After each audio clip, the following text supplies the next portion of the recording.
오늘의 주요 뉴스입니다. 한국형 발사체 누리호 4차 발사를 위한 1단용 75톤급 엔진이 첫 연소시험에 나섰습니다. 이번 연소시험은 체계 종합기업이 직접 총발 제작한 첫 번째 엔진의 성능을 검증한다는 점에서 의의가 있습니다. 소강 상태를 보였던 장맛비는 오늘 오후 중부지방을 시작으로 다시 쏟아져 내일 오전까지 많은 비가 내리겠습니다. 특히 취약 시간인 밤사이 집중호우가 예상되는데 YTN 데이터랩의 분석에 따르면 서울에 있는 반지하 20%는 침수 위험지대에 있는 것으로 파악됐습니다. 의정 갈등이 5개월째로 접어드는 가운데 오늘부터 서울 아산병원 교수들이 진료 축소에 들어갑니다. 불안감을 느끼는 환자들은 거리로 나서 의사 집단 휴진 철회를 요구하는 집회를 진행합니다. 나노기술 분야 최신 연구 성과를 한자리에서 만날 수 있는 나노코리아 2024가 열렸습니다. 초대형 나노 투명 스크린부터 친환경 필터까지 상상을 현실로 만든 다양한 나노기술이 관람객의 눈길을 끌었습니다.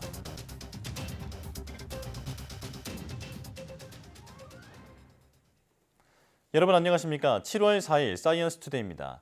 오늘 낮 동안에는 전국에 무더위가 기승을 부리고 퇴근길부터는 중부지방을 시작으로 다시 장맛비가 내리겠습니다.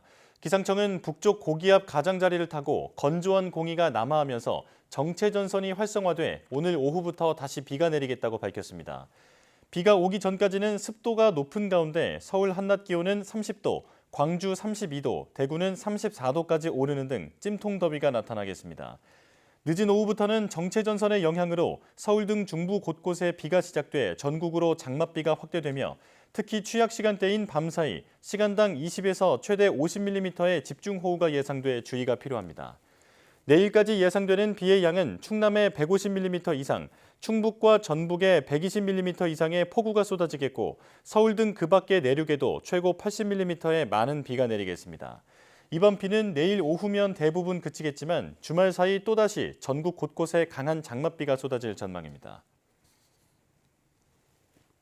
큰 비가 오면 가장 큰 피해는 저지대 주민들이 봅니다. YTN 데이터랩이 전국 건축물 관리 대장 2천만 건을 분석했더니 반지하가 33만여 동에 존재하고 서울에 있는 반지하 5곳 중 한 곳은 침수 위험지대에 있는 것으로 파악됐습니다. 장하영 기자입니다.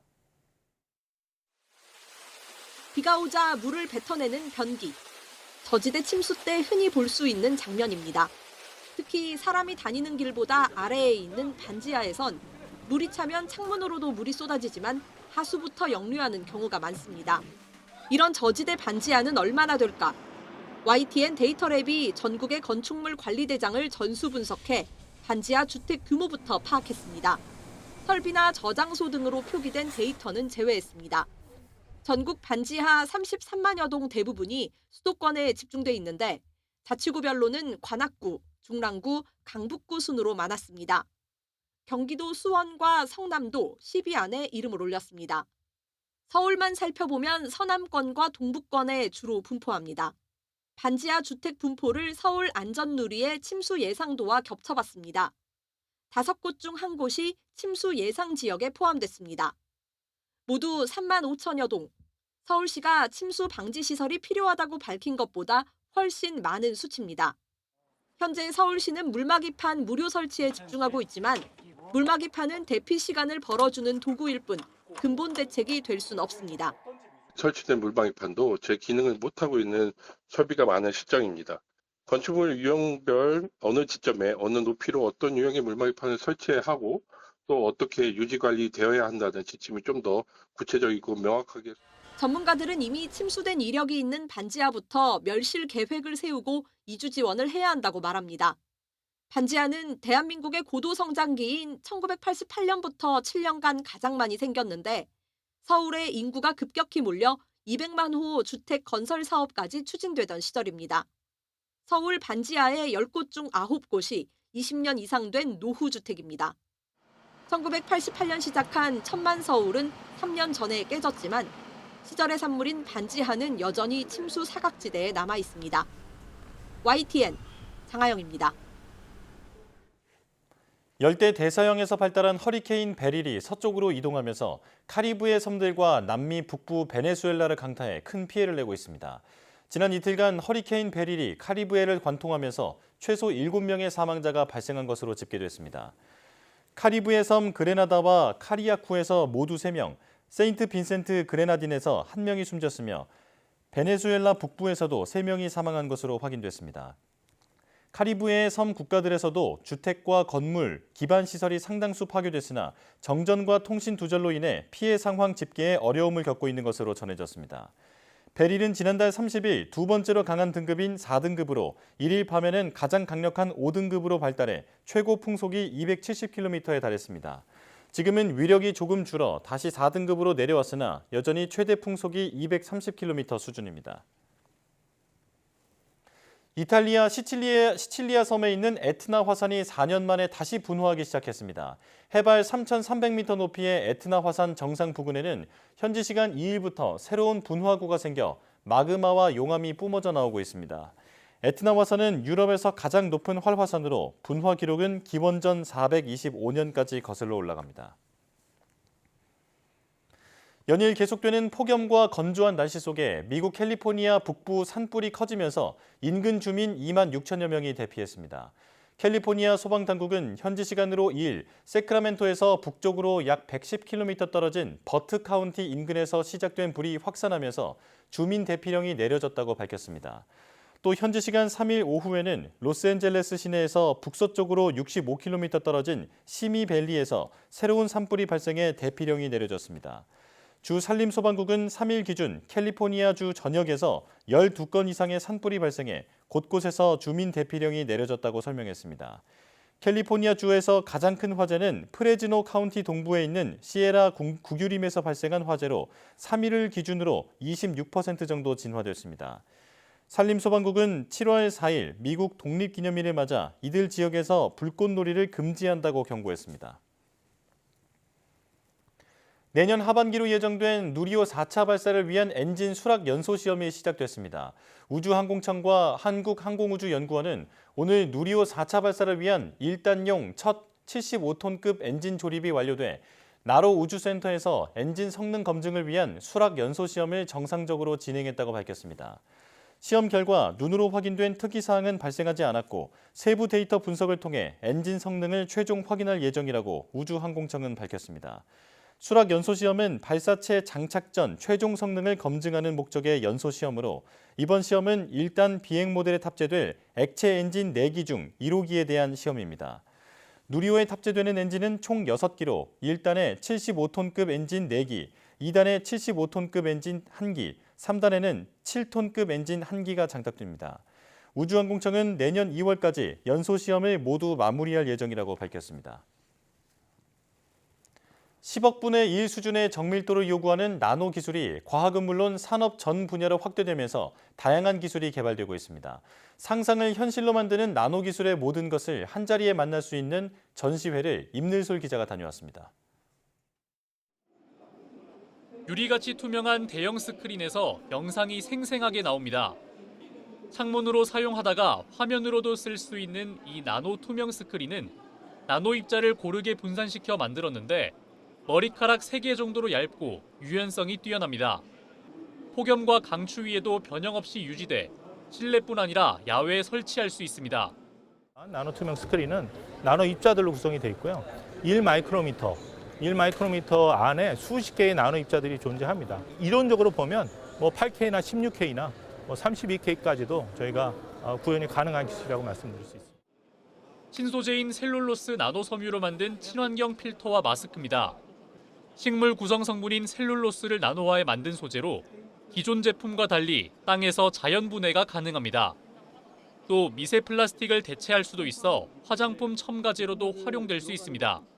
나노화 기술을 이용하게 되면 나노 섬유화 단위까지 만들어질 수 있는데 이렇게 되면 다양한 특성들이 부여가 되기 때문에 석유화학계 소재의 대체 소재로서 굉장히 많은 가능성을 갖게 됩니다. 나노 기술 분야 최신 성과를 한자리에서 만날 수 있는 전시회가 열렸습니다. 정부 부처와 출연 연구기관, 대학, 기업 등 350여 곳이 참여해 나노 소재부터 필름, 스마트 센서 등으로 다양한 기술 성과를 선보였습니다. 1년 동안 나노기술 분야에서 좋은 연구 성과들을 발표하고 그리고 서로 협력할 수 있는 방안들을 모색을 하고 나노기술의 현재화, 미래에 대해서 조명하는 그런 어떤 잔치, 그런 행사장이 되겠습니다. 올해 나노코리아에서는 나노기술과 제품을 가진 기업과 수요자를 연결하는 상담회와 기술교류회가 열리며 초중고 학생들을 위한 무료 강연과 실험 프로그램 등도 운영됩니다. 최신 나노기술을 만나볼 수 있는 나노코리아 행사는 금요일까지 일산 킨텍스에서 만나볼 수 있습니다. YTN 사이언스 임늘솔입니다.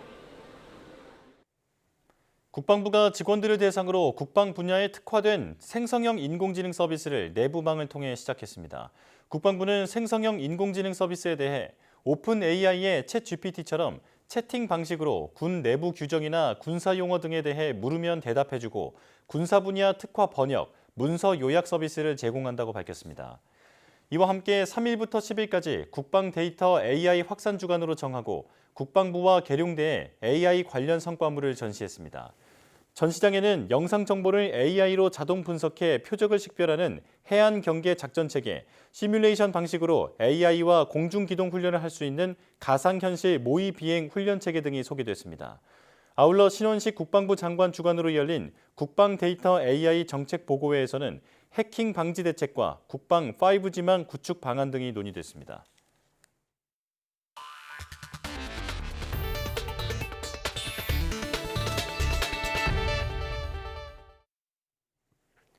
전면 휴진을 예고했던 서울 아산병원 교수들이 오늘부터 정부 정책에 변화가 있을 때까지 진료 축소에 나섭니다. 정부는 미복귀 전공의에 대한 대응 방안을 조만간 발표할 예정인데 5개월째 접어든 의정 갈등 사태는 좀처럼 해결의 기미를 찾지 못하고 있습니다. 백종규 기자의 보도입니다. 이른바 빅5 병원 가운데 한 곳인 서울 아산병원을 수련병원으로 둔 울산대 의대 교수들이 진료 축소 카드를 꺼내들었습니다. 예고했던 무기한 휴진 대신 자율적인 진료 재조정에 나서기로 한 겁니다. 교수 비대위는 입장문에서 의료 붕괴가 시작되는 국가 비상 상황에서 선별적이고 강도 높은 진료 축소와 재조정을 통해 중증이나 응급, 희귀 난치성 질환 진료에 집중하기로 했다고 밝혔습니다. 환자 피해라는 부정적 여론 탓에 전면 휴진이 쉽지 않다는 판단에 따라 장기전 체제로 바꿔 정부를 압박할 것으로 보입니다. 이에 따라 비대위는 주요 수술은 지난해 같은 기간보다 49%, 외래 진료는 30.5% 줄어들 것이라며 1, 2차 병원이나 지역에서 치료할 수 있는 경증 환자들은 서울 아산병원을 찾지 말 것을 당부했습니다. 그러면서 정부의 폭력적인 의료정책 추진으로 촉발된 의료 현장의 혼란을 최소화하기 위한 불가피한 선택이라고 항변했습니다. 또 정부를 향해 전공의들의 정당한 권리를 보장하고 신뢰를 회복할 수 있는 조치를 마련할 것을 촉구했습니다. 의료 공백 상황이 이어지는 가운데 정부는 미복귀 전공의 설득을 고심하고 있습니다. 지난 1일 기준 전공의 근무율이 8%에 미치지 못하는 상황에서 정부는 전공의들이 복귀한다면 정상적으로 수련을 이어갈 수 있도록 보호하겠다며 복귀 여부를 결정하라고 요구하고 있습니다. 하반기 전공의 모집을 위해 사직 여부를 확정하는 시점이 임박했기 때문인데 조만간 대응 방안을 발표할 예정입니다. 정부는 이와 함께 이면택 회장 등 대한의사협회 지도부 7명에게 집단행동 금지 명령을 공시 송달하는 등 의협을 향한 압박 수위를 높이고 있습니다. YTN 백종규입니다. 정부가 업무에 복귀하는 전공의들이 전문의 자격 취득에 미치는 영향이 최소화되도록 조치하겠다며 조속한 복귀를 요청했습니다.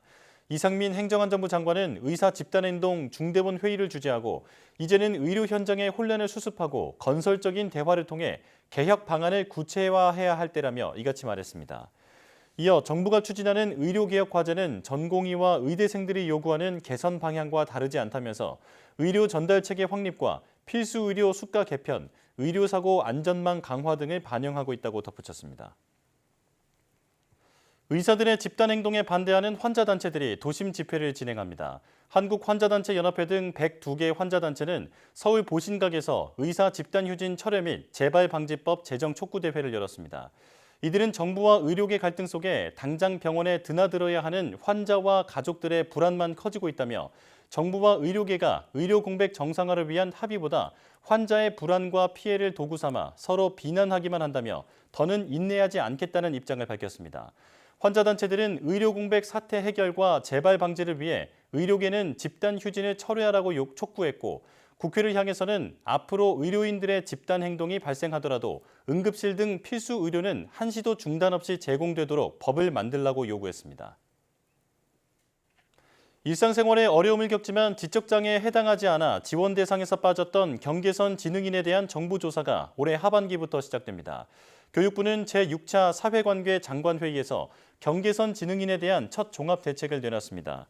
경계선 지능인은 IQ 71에서 84 정도로 낮은 인지 능력을 보이는데 전 국민 가운데 697만 명, 초중고 학생 가운데서는 78만 명 정도 될 것으로 추정됩니다. 정부는 올해 하반기 이들이 교육과 고용, 사회 참여, 일상생활 등에서 어떻게 지내고 있는지 파악하고 필요한 정책 수요도 조사할 계획입니다. 학생들의 경우 선별 도구를 개발해 해마다 초등학교 1학년과 4학년, 중고등학교 1학년을 대상으로 실시하는 학생 정서 행동 특성 검사와 연계할 방침입니다.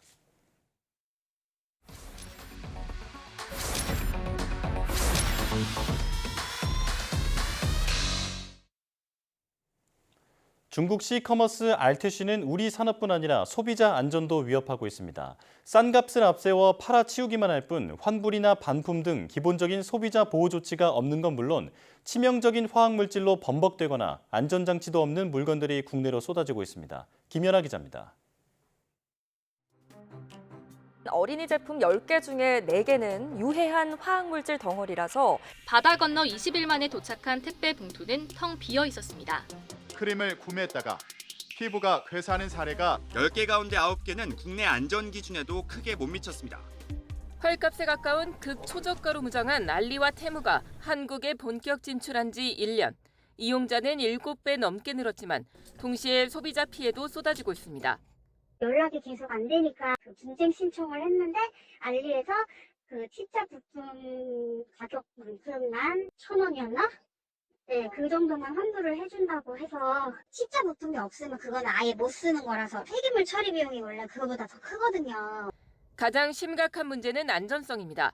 액세서리나 화장품, 빨대부터 학용품과 장난감, 의류 등 아이들이 종일 만지고 사용하는 것들까지 납과 카드뮴, 환경호르몬과 가습기 살균제 성분 등 온갖 화학물질이 다량 검출됐습니다. 암이나 뇌질환, 피부질환과 알레르기 등을 유발하고 생식 기능을 떨어뜨려 국내에선 엄격하게 관리되는 성분들입니다.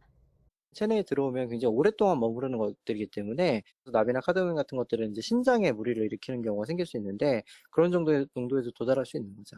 표탈레이트 같은 것들을 사용을 하면 성호르몬을 교란시킨다든지 아니면 비만을 유발한다든지 기타 또 암이 유발되는 것 같기도 하다 이런.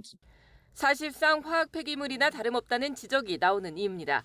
보다 못한 서울시가 자체 예산을 들여 국내 판매량이 많은 직구품 위주로 벌써 넉 달째 중국 직구 안전검사를 하고 있습니다. 또 알리와 테무 등의 개선도 요구하며 피해 보상도 돕고 있지만 근본 해법을 만들기엔 역부족입니다.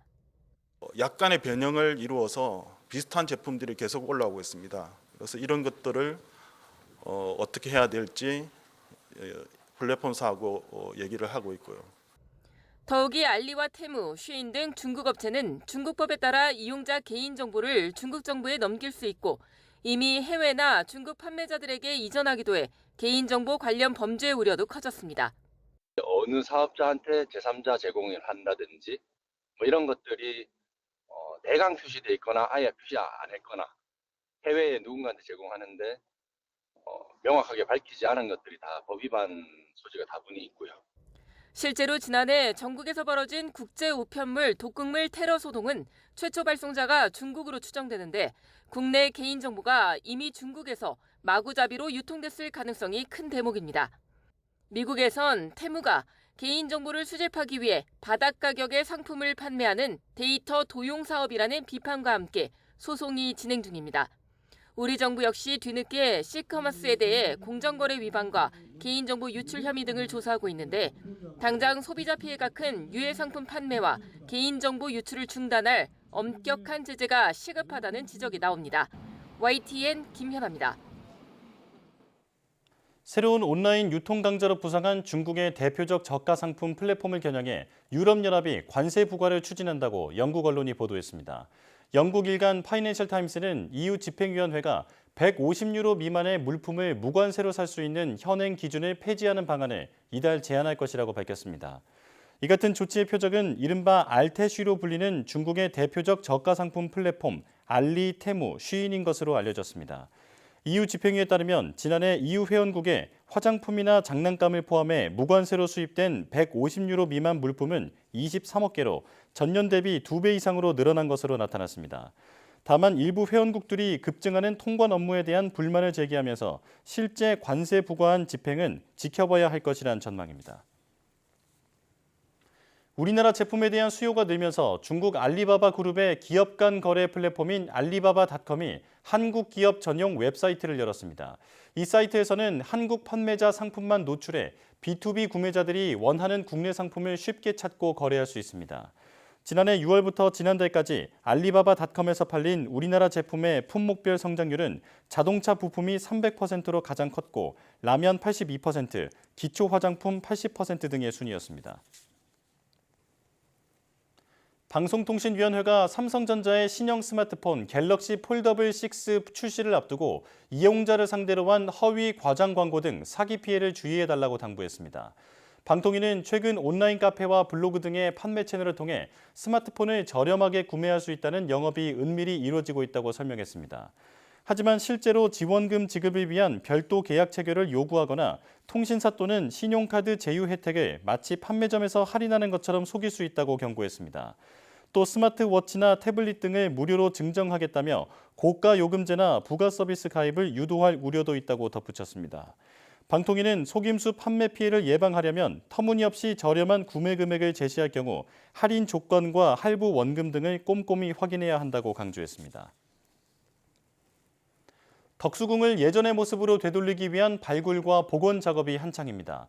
덕수궁의 주요 건물 가운데 일제가 허물었던 흥덕전의 원형을 확인할 수 있는 중요한 흔적들이 발굴됐습니다. 덕수궁 복원에도 탄력이 붙을 것으로 보입니다. 박순표 기자입니다. 흥덕전의 대문에 해당하는 흠사문이 있던 곳입니다. 차곡차곡 쌓아올린 돌 옆으로 나무 기둥이나 벽이 들어섰던 자리가 선명합니다. 대문 주변의 좁은 도랑은 물이 빠져나가도록 만든 배수로입니다. 지난 6월에 끝난 흥덕전 추가 현장 조사에서 주요 출입문과 주변 건물의 정확한 위치, 규모가 새롭게 확인됐습니다. 이 흠사문 같은 경우에는 정면에서 바라볼 때 3칸, 측면에서 바라볼 때 2칸이어서 이 중앙부의 넓은 공간, 어칸이라고 하는 부분이 420cm, 측면이 240cm로 중앙부가 넓고 측면이 작은 상태입니다. 흥덕전은 1900년 세워져 왕실의 주요 장례 때 왕이나 왕비의 관을 모시던 빈전으로 주로 사용됐습니다. 고종이 죽자 1919년 일제가 흥덕전 전체를 허물어 창덕궁 공사의 부자재로 재활용했습니다. 출입문인 흠사문과 소환문의 위치와 규모 그리고 주변 행각들이 정확하게 발견이 되었고 또 흥덕전 내부와 외부를 연결하는 배수로까지 위치가 발견이 되어서 흥덕전 권역을 포함한 덕수궁 권역의 복원 정비에 보다 탄력을 받을 거라고 예상하고 있습니다. 이번 발굴은 지난 2015년 세워진 덕수궁 복원 정비 계획에 따른 것입니다. 현재 흥덕전에 대한 발굴과 복원이 한창입니다. 흥덕전에 이어 흥복전이 복원되고 마지막으로 2039년까지 선원전이 복원되면 덕수궁은 온전히 제 모습을 찾게 됩니다. YTN 박순표입니다.